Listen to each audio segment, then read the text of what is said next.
apresentar, amém, ele depois vai fazer a apresentação da igreja, do pastor dele, mas eu faço toda a questão de apresentar o irmão Enéas, porque ele é um amigo, né, de longa data. Essa família é uma amiga nossa de longa data. Me recordo quando estávamos lá em Rancho Novo, assumindo o Ministério de Casais e Família. Isso já tem um tempinho, pouco tempo, né? Pouco tempo. Revela não. E esse foi o casal que esteve lá nos ajudando durante um bom tempo. São especialistas em retiro de casais e nos ajudaram também no discipulado de casais com os cursos Casados para Sempre. Então, eu tenho um apreço e um carinho muito grande. Ela é irmã do meu cunhado, o irmão dela é casado com a minha irmã mais nova, a Leandra. Então, estamos em família. E eu quero que todos nós, vamos ouvir com muito carinho, com muita atenção, que eu não tenho dúvida que Deus tem um recado todo especial para a sua família hoje. Amém? Você pode estender as suas mãos para o servo de Deus? Senhor nosso Deus, teu filho, hoje, ó Deus, tu o escolheste para estar falando, ó Deus, aos nossos corações.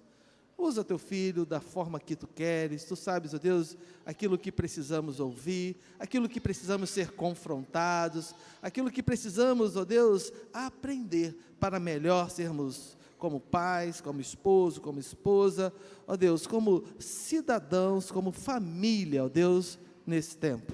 Ser com ele, em nome de Jesus. Amém. Tá ok, obrigado. Eu sou muito grato a Deus por mais essa oportunidade. Sou grato também ao pastor Rogério, a Patrícia também, que é amiga nossa de longa data. Sou grato aos coordenadores do Ministério da Família dessa igreja por terem nos dado esse momento de confiança de estar aqui trazendo a palavra à igreja. Eu quero dizer para os irmãos que assim sempre é uma grande responsabilidade estar falando à igreja do Senhor, porque a igreja do Senhor é a menina dos olhos de Deus, não é isso, pastor? E a gente precisa ter cuidado com o que a gente fala à igreja do Senhor, então é sempre uma grande responsabilidade. O pastor já apresentou minha esposa, mas vou apresentar de novo. Eu gosto de dizer, as irmãs me perdoem, mas é a mulher mais bonita que tem aqui no templo hoje. É a esposa que está me acompanhando, aquela que o Senhor colocou ao meu lado, né? Para essa caminhada, são caminhadas de 32 anos, caminhando juntos, isso de casado, né? Fora os 4 de namoro, né? Nós temos um casal de filhos, o Eric e eu estou falando muito perto do microfone? Não? Temos um casal de filhos, que é o Eric, que é casado com a Alessane, e a Thaís, que é casada com o Luiz Felipe. Ainda não temos neto, mas estamos aqui na torcida, né, para entrarmos nessa categoria de avós, né? Nós servimos ao Senhor na Igreja Batista em Jardim da Prata, ali que o pastor Rodrigo Muniz é o nosso pastor titular, e ele sabe que eu estou aqui com a bênção da igreja, com a bênção do nosso pastor. Nós prezamos por essa autoridade que Deus tem colocado também sobre as nossas vidas. Ali nós trabalhamos com família já há algum tempo, como o pastor colocou, nós nos conhecemos de longa data, caminhamos, teve caminhos que foram difíceis, caminho que eles nos ajudaram, caminho que nós ajudamos eles, e assim nós fomos caminhando e cooperando conforme a palavra nos diz, levando os fardos uns dos outros, amém? E assim, hoje é muito gratificante estar aqui com os irmãos, né, cooperando com mais essa obra que o Senhor tem levantado, né? Fiquei tão feliz com os testemunhos de como Deus tem aberto as janelas dos céus e tem derramado sobre esta casa a graça infinita e o seu amor abundante, né? Fico feliz também com o relatório ali do irmão, né, sobre os grupos da igreja, né, que o Senhor continue a multiplicar, né, o amor primeiramente dos irmãos pelas almas perdidas, e aí isso vai se refletir dentro de cada grupo, de cada célula, e certamente os céus vão estar em festa, né, irmão, por cada uma decisão dessa que for feita dentro da célula e trazida para a igreja, amém? Bem, queridos, fazendo as apresentações, eu não quero me demorar, porque eu sou uma pessoa que tem uma questão com o tempo um pouco complicada, né? O irmão já disse quantos minutos eu tenho, então eu vou me disciplinar aí nessa questão. Convido você, querido, a ficar de pé. Nós vamos ler uma porção da palavra de Deus.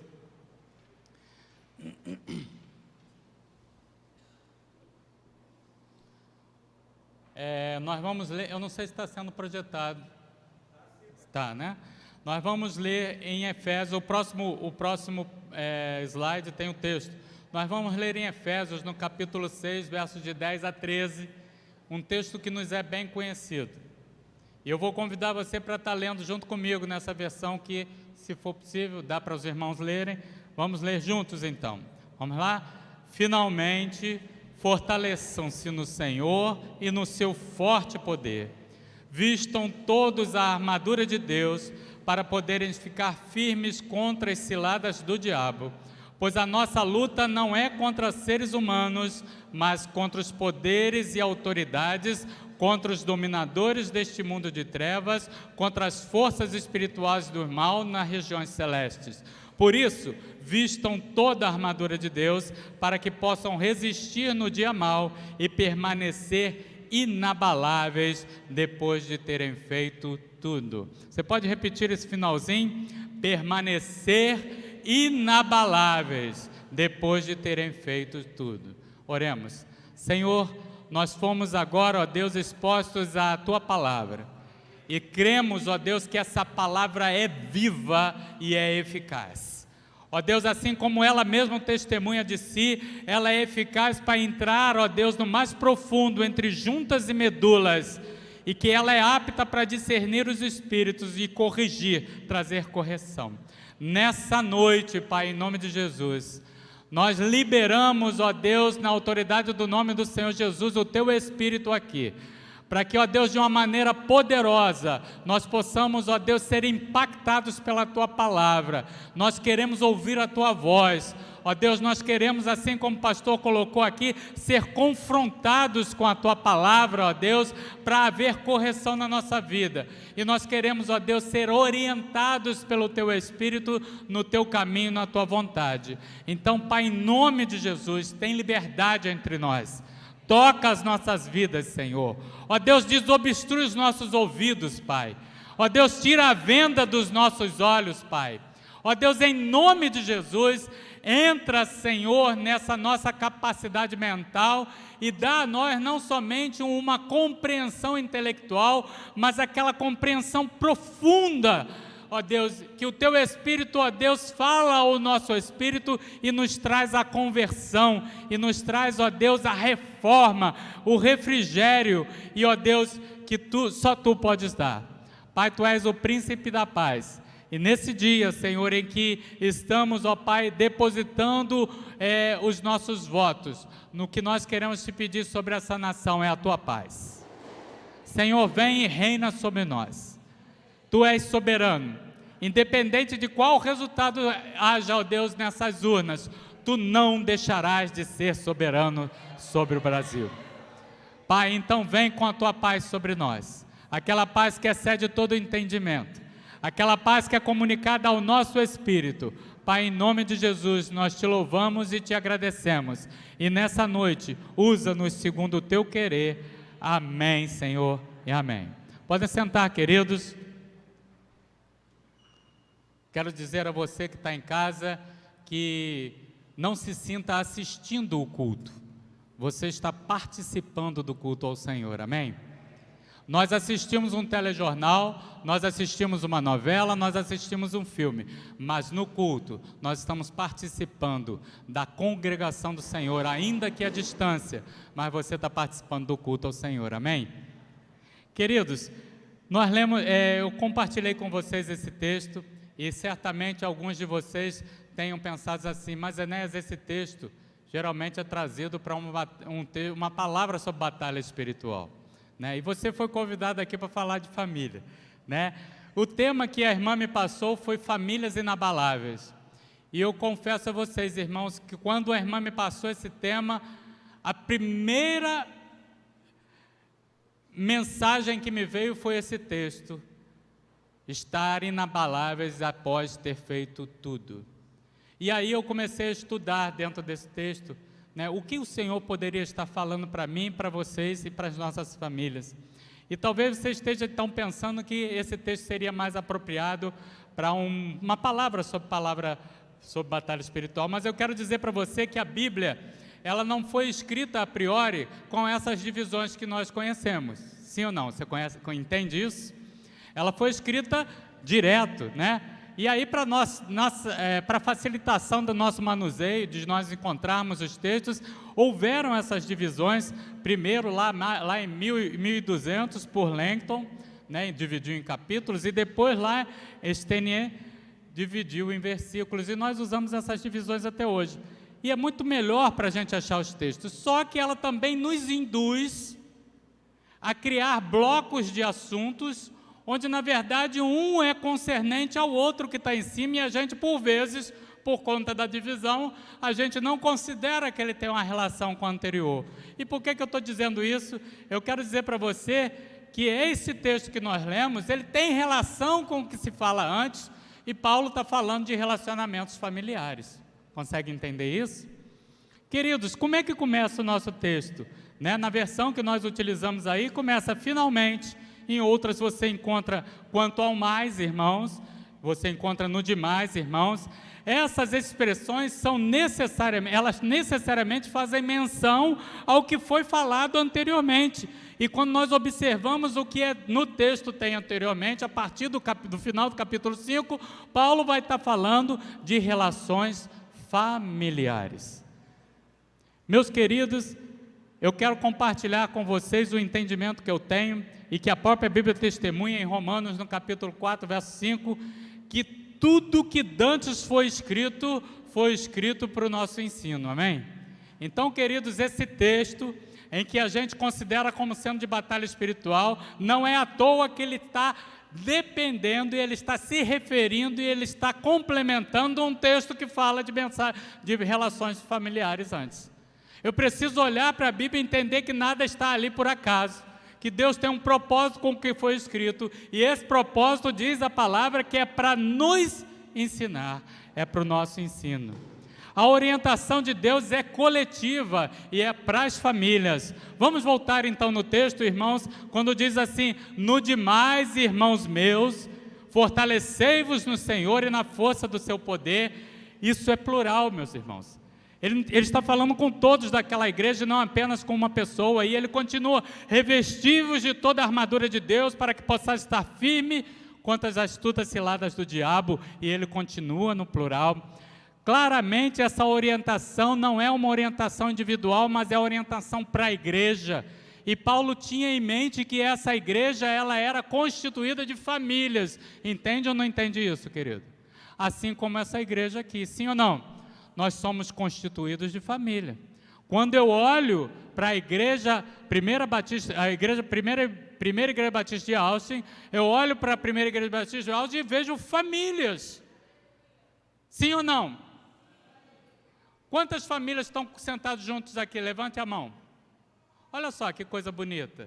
Né? É tão bonito a gente ver que o marido gosta de sentar ao lado da esposa, que os filhos gostam de sentar ao lado dos pais, e como é bonito a gente entender que o projeto de Deus para a família é para ser essa estrutura que a igreja vinha a ser formada futuramente.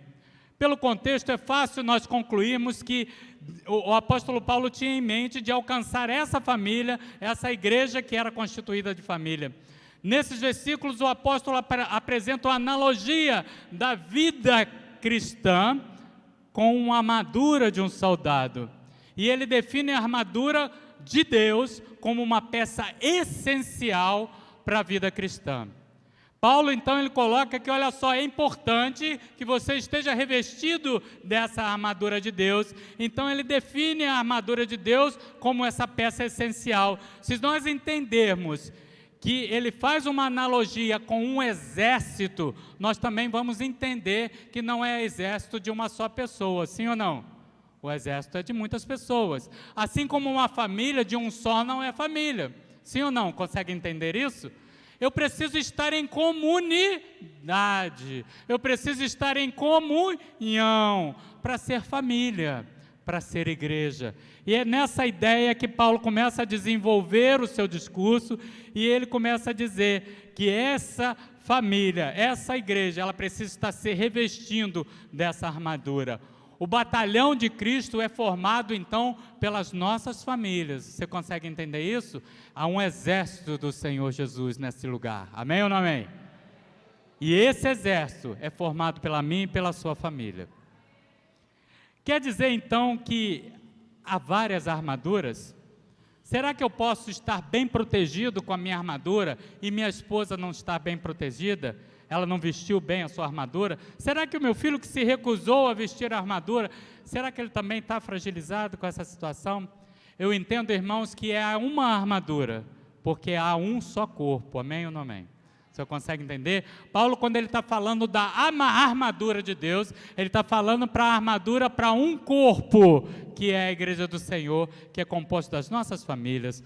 O texto, então, está fazendo uma analogia de como devemos estar em um campo de batalha contra as forças do mal. Nós cantamos aqui que é assim que eu venço as minhas batalhas, sim ou não? Não foi assim que nós cantamos aqui? É assim que eu venço as minhas batalhas. Eu venço ao lado do Senhor Jesus, eu venço ajoelhado, eu venço crendo que há um general diante de mim. E aí Paulo agora nos amplia essa compreensão e diz assim, não somente você tem que crer que há um general diante de você, mas você precisa estar vestido com uma armadura para guerrear, sim ou não? Queridos, é preciso entender que a vida cristã não é aceitar Jesus e deitar na rede. Infelizmente, tem sido ensinado em algumas igrejas que você, depois que aceitou Jesus, está tudo em paz, tudo tranquilo. E a realidade das nossas vidas não é essa. Na verdade, a gente aceita Jesus e aí nós temos batalhas que são batalhas espirituais para serem vencidas. E a Bíblia diz que nós precisamos vencê-las com armas espirituais. E agora Paulo nos apresenta de que não só são as armas, mas eu preciso estar vestido com a armadura de Deus e não com a armadura dos homens, porque a Bíblia diz, no texto diz o que nossa luta não é contra os homens, não é contra seres humanos, mas é contra uma série de investimentos espirituais na nossa vida. E Paulo, então, ele apresenta a figura do soldado equipado para ir à guerra. Cada parte dessa armadura tem a sua importância, pois a falta de qualquer uma delas ia colocar o soldado em perigo e talvez até um perigo de morte. Estar revestido da armadura de Deus significa viver uma vida de santidade, ou seja, uma postura espiritual que envergonhe o inimigo. Eu vou pedir a você que coloque o próximo versículo aí. Tito, está aí? Isso. O versículo de Tito diz o seguinte, em tudo seja você mesmo como um exemplo para eles. Para eles quem? Para os liderados, para as ovelhas daquela igreja. Fazendo boas obras, em seu ensino mostre integridade e seriedade. Use linguagem sadia contra a qual nada possa se dizer, para que aqueles que lhe se opõem fiquem envergonhados. Não por não terem nada de mal para dizer a nosso respeito, e eu frisei nosso respeito no texto de Paulo, a carta de Tito, por quê? Porque ele está dizendo, olha Tito, quando você procede bem, quando você ensina as suas ovelhas, quando você ensina as famílias que congregam contigo a procederem bem, as pessoas não vão ter o que falar de mal da igreja do Senhor Jesus. É essa palavra que Paulo está trazendo. Então, quando eu vivo nessa harmonia com o Espírito Santo de Deus, a minha postura, o meu viver, vai trazer um bom testemunho para a igreja do Senhor Jesus, para dentro da minha própria família. Eu estava há pouco tempo falando em uma outra igreja, e eu trazia para eles um conceito de que nós precisamos ser missionários dentro da nossa família. E há um entendimento, de que quando nós casamos duas pessoas, a gente precisava, além de estar liberando-os para serem um casal, estar enviando o marido para ser missionário na família da mulher e a mulher para ser missionária na família do marido. Consegue entender isso? Por quê? Porque nossas famílias são nosso campo missionário. É nas nossas famílias que nós vamos ter as grandes batalhas. E Paulo, então, ele diz isso a Tito, olha, se a tua igreja, se as famílias da tua igreja procederem de maneira virtuosa diante de Deus, não vai haver palavra contra a igreja do Senhor. Não vai haver como os inimigos da igreja do Senhor terem alguma coisa a falar a nosso respeito. Queridos, o próximo versículo que nós não chegamos a ler, que é capítulo 14, o versículo 14, Paulo continua dizendo assim: estai, pois, firmes, cingindo-vos com a verdade e vestindo a couraça da justiça. Queridos, eu não quero aqui agora trazer uma mensagem que a gente fala de cada aspecto da armadura, mas eu quero falar sobre esse aspecto de como Paulo começa a dizer como a gente vai vestir essa armadura. Ele diz: cingindo os lombos com a verdade. Queridos, eu imagino que assim como eu, muitas vezes você passou por esse texto e falou assim: que história é essa de cingir os lombos? Como é que esse negócio funciona? Onde é que a verdade entra? E é a primeira coisa que Paulo fala a respeito da armadura de Deus. Irmão, se é a primeira coisa, eu entendo o quê? Que se eu não fizer esse primeiro procedimento, que é cingir os lombos com a verdade, a armadura vai estar comprometida no seu propósito, sim ou não? Consegue entender? E aí, irmãos, eu trouxe uma figura, já chegou aí, de o que seria cingir os lombos. Cingir os lombos, a vestimenta do judeu e do hebreu naquela época, era uma vestimenta longa. Então, para cingir os lombos, ele tinha que puxar esse manto até acima do joelho, fazer uma amarração no terceiro item aí, vocês veem.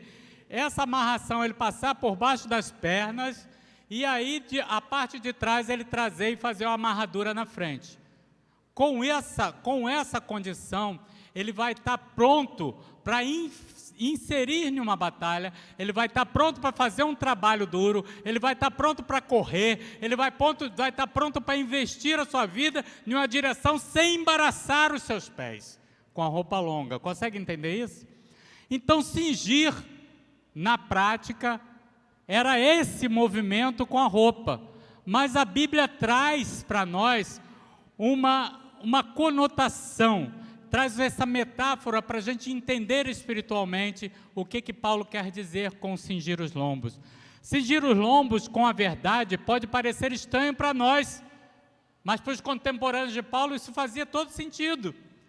Biblicamente, cingir os lombos quer dizer estar preparado, estar em condição segura para exercer alguma atividade mais vigorosa, estar pronto para o trabalho, estar pronto para guerrear, para percorrer um caminho longo, para fazer um trabalho duro e penoso.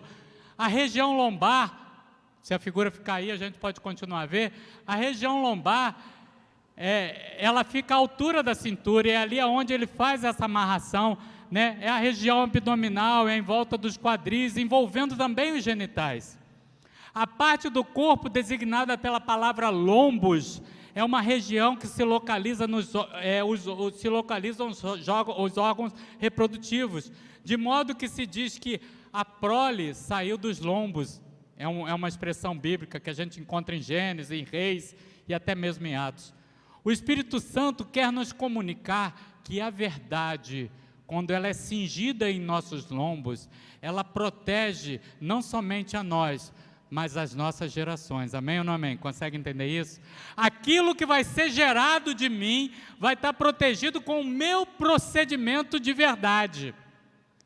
E há pouco tempo eu estava em uma capela lá do nosso seminário, em que o pastor Neander colocava assim: nós temos costume de cantar, às vezes tem algum cântico na igreja que fala assim: a tua verdade reinará. E aí o pastor Neander falava assim: a verdade é absoluta. Não tem a minha verdade, a tua verdade, a verdade de Deus, a verdade do candidato A, a verdade do candidato B. Verdade é verdade. Esteja aqui no Brasil, esteja no Japão, a verdade vai continuar sendo a verdade. E Deus, Ele é a verdade. Então, quando a Bíblia diz assim: cingi os vossos lombos com a verdade, ela está dizendo que não é a verdade que tem no mercado para eu escolher qual verdade que eu vou usar, mas ela está dizendo assim: é com a verdade, é com a absoluta verdade. E aí sim você vai estar protegendo a tua vida na batalha, mas você vai estar resguardando também as suas gerações. Você vai estar abençoando as suas gerações. E lá, quando Deus começou a chamar o povo, a escolher o povo de Israel, uma das palavras que ele trouxe para Abraão foi o quê? Em ti, completem, serão benditas todas as famílias da terra.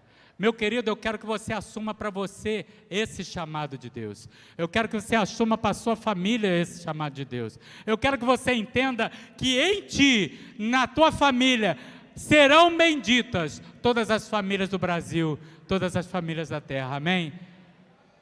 E é essa palavra que Deus quer trazer para você nessa noite, que quando eu cinjo os meus lombos com a verdade, quando você cinge os seus lombos com a verdade, eu estou trazendo essa palavra de vida para dentro da minha família e para as famílias que eu vou alcançar também, para a honra e glória do Senhor Jesus, amém? O diabo tem como função principal ser acusador. Uma vida íntegra tira do diabo a prerrogativa da acusação. E eu costumo ajudar as pessoas a entenderem esse processo. Se você está dirigindo seu carro e você passa por um farol que está vermelho, o guarda de trânsito pode te multar? Sim ou não? Sim. Por quê? Porque você passou, infringiu uma lei estabelecida. Sim ou não? Agora, se você está dirigindo teu carro, o sinal fechou e você parou, o guarda pode te multar? Se ele multar, quem vai estar errado é ele. Então, o que eu quero dizer para vocês nessa noite? Eu quero dizer para você, o diabo só vai te acusar se você não estiver revestido com a verdade. Amém ou não? Se nós nos cingirmos com a verdade, a gente tira da mão do diabo essa possibilidade de acusação sobre a minha vida, sobre a sua vida e sobre a minha família.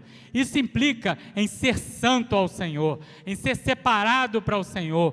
Quem é santo vence o inimigo. A necessidade de estarmos revestidos com essa armadura é que depois de havermos vencido o inimigo, o nosso lar permanecerá inabalável. É essa a palavra que está trazendo a Bíblia para nós.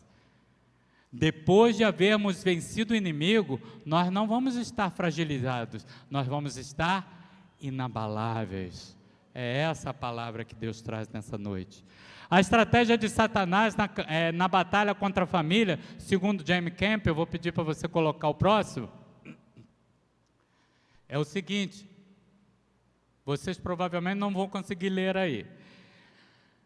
James Campbell diz o seguinte: estratégias de Satanás na batalha contra a família. Primeira, comprometer o relacionamento entre o marido e mulher de maneira efetiva, afastando um do outro. Sim ou não? Quem reconhece essa estratégia?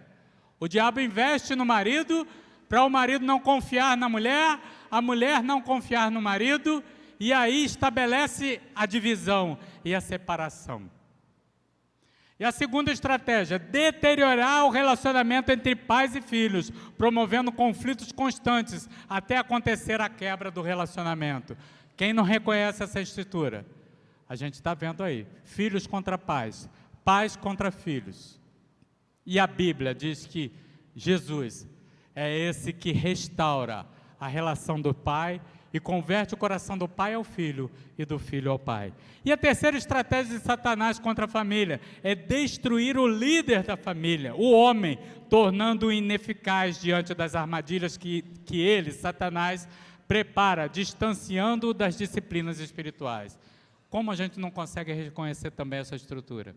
Hoje, nas nossas igrejas, a gente vai ver os ministérios, em sua grande maioria, sendo liderados por mulheres, porque os homens estão se acovardando dessa responsabilidade.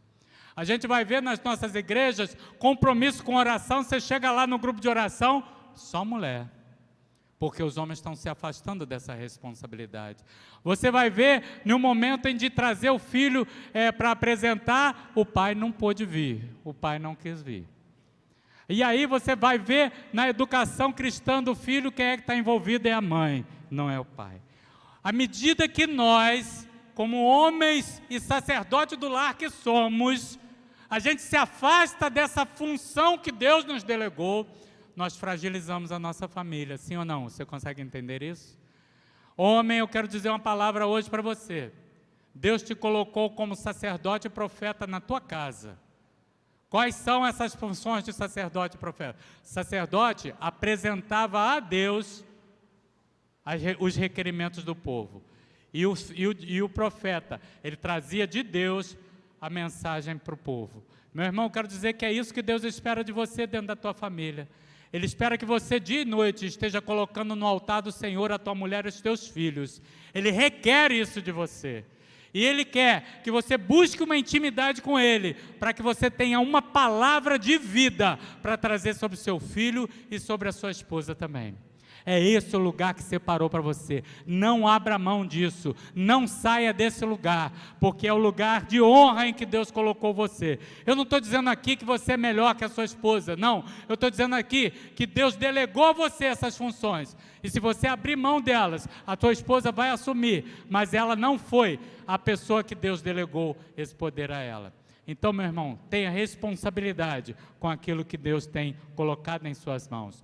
Todas essas estratégias de Satanás que eu falei, comprometer o relacionamento do marido e da mulher, deteriorar o relacionamento dos filhos, destruir esse potencial do homem dentro da sua família, todas essas estratégias, elas vêm através da mentira, elas vêm através da ausência da verdade.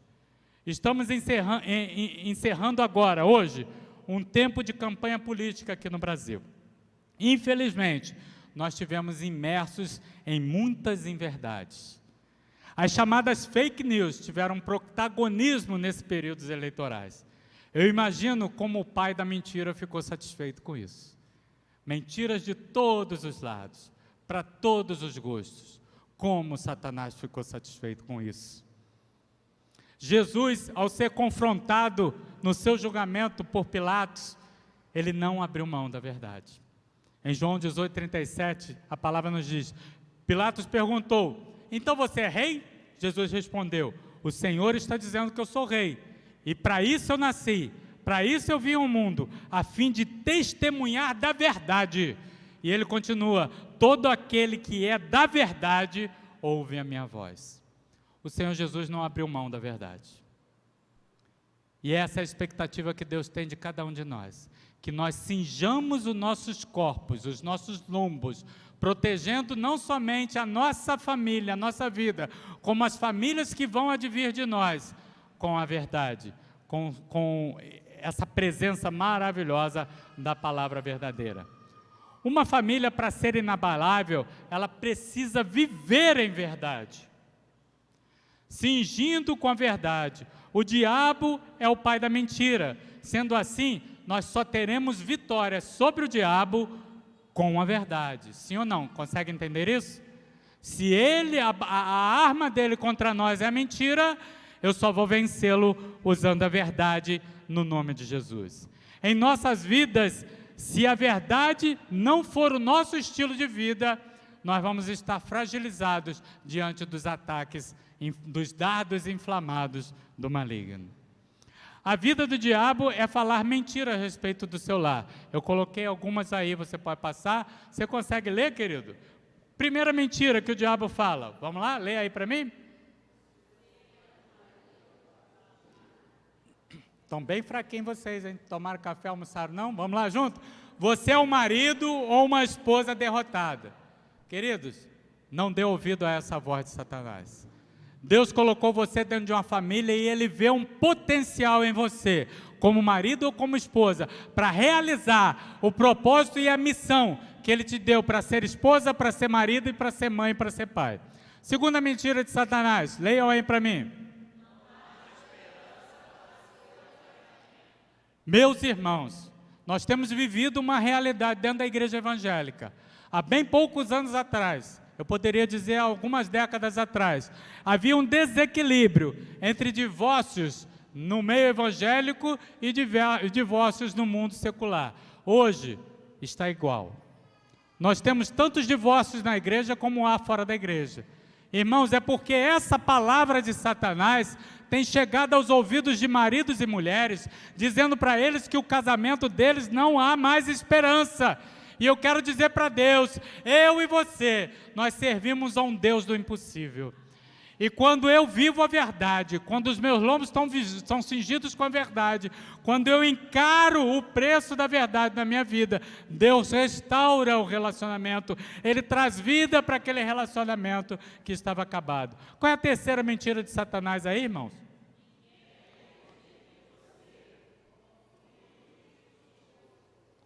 Essa é uma outra mentira que o diabo tem colocado dentro dos lares. Você é desacreditado. Você não tem moral para falar isso. Você não tem, ninguém vai te ouvir. O teu filho não te ouve, o teu esposo não te ouve, a tua esposa não te ouve. Meu irmão, eu quero dizer para você, busque cingir os seus lombos com a verdade.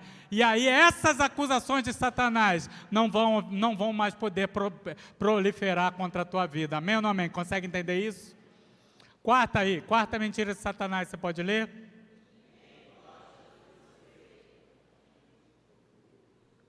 Ninguém gosta de você como filho ou como esposa. Essa é outra mentira de Satanás, colocada dentro das famílias. E a última mentira aí que a gente quer apresentar. Oh, meus irmãos, isso é uma estratégia sem vergonha de Satanás. A nós que recebemos uma palavra de cura e de perdão do Senhor Jesus, estamos agora sendo confrontados com uma mentira e muitas vezes dando valor a essa mentira, de que nós não somos perdoados pelo nosso cônjuge, pelos nossos filhos, pelo nosso pai. E eu quero dizer para você que a intenção do inimigo é trazer à nossa memória o nosso passado, nos acusar com mentiras, com pecados e erros que, se foram confessados e abandonados, já foram perdoados. Mas essa é a sua função, ele é acusador. Jesus, porém, Ele é a verdade que liberta, sim ou não? E eu trouxe para vocês aí, eu não sei se a gente vai conseguir, próximo, vai conseguir ler? Não? Não apareceu? Verdades que a gente precisa estar em mente. Em Colossenses 1, verso 13, Ele nos libertou do poder das trevas e nos transportou para o reino da luz do Seu Filho amado, amém ou não amém? Ele nos resgatou do reino das trevas. Você não está mais a serviço desse reino das trevas, você agora está no reino da luz. E aí, outra verdade, você precisa entranhar no teu coração. Em 1 João 2, verso 12, filhinhos, escrevo a vocês, porque os seus pecados são perdoados por causa do nome de Jesus. O teu pecado, meu irmão, está perdoado pelo nome de Jesus. Essa é a verdade do Senhor Jesus na sua vida. E ele continua em 1 Pedro 2, verso 24, carregando ele mesmo no seu corpo, sobre o madeiro, os nossos pecados, para que nós, mortos pelo pecado, vivamos para a justiça. Pelas feridas dele, nós fomos sarados. Não há mais ferida, o Senhor levou sobre a cruz. Amém ou não amém? E continua em João 13, verso 1, antes da festa da Páscoa, sabendo Jesus que era chegada a sua hora de passar deste mundo para o Pai, tendo amado os seus que estavam no mundo, amou-os até o fim. Você é filho amado de Deus, amém ou não amém? Você é filho amado de Deus. Não permita que a mentira do diabo tire essa honra e essa alegria da filiação ao Senhor. Viver em verdade também é sermos sinceros uns com os outros, marido e mulher. Sincero com o marido, sincero com a mulher, sincero com os filhos, sincero entre os irmãos. E a Bíblia está recheada de recomendações a respeito, sermos sinceros com Deus. Não é que você vai conseguir enganar Deus, não, querido, mas Deus quer que você se exponha a Ele. Assim como lá no Éden, quando Deus perguntou, Adão, onde estás? Você acha que Deus não estava querendo que Adão falasse assim, estou aqui atrás da moita, eu estou aqui atrás da árvore? Não, o que Deus queria dizer é o seguinte, Adão, para onde a tua desobediência te levou? Que lugar emocional é esse que você está escondido agora? E Deus quer que você se revele no seu lugar emocional também. Queridos, para terminar, a verdade tem um preço. E esse preço, ele precisa ser pago. Mas não falar a verdade tem um preço muito mais alto. E o salmista fala para nós no Salmo 32, verso 3, enquanto eu mantinha escondidos os meus pecados, o meu corpo definhava de tanto gemer. Meu querido, muitos têm sofrido, porque têm optado por viver uma vida fora da verdade. Uma vida em que faz somente que os seus ossos apodreçam dentro de si. E aí em Efésios ainda no capítulo 4, verso 25, Paulo continua dizendo: portanto, cada um de vocês deve abandonar a mentira e falar a verdade ao seu próximo, pois todos somos membros uns dos outros. A tua mentira, marido, afeta a tua mulher e teus filhos. A tua mentira, esposa, afeta o teu marido e os teus filhos. A tua mentira, querido, afeta a tua igreja. Porque nós somos membros uns dos outros.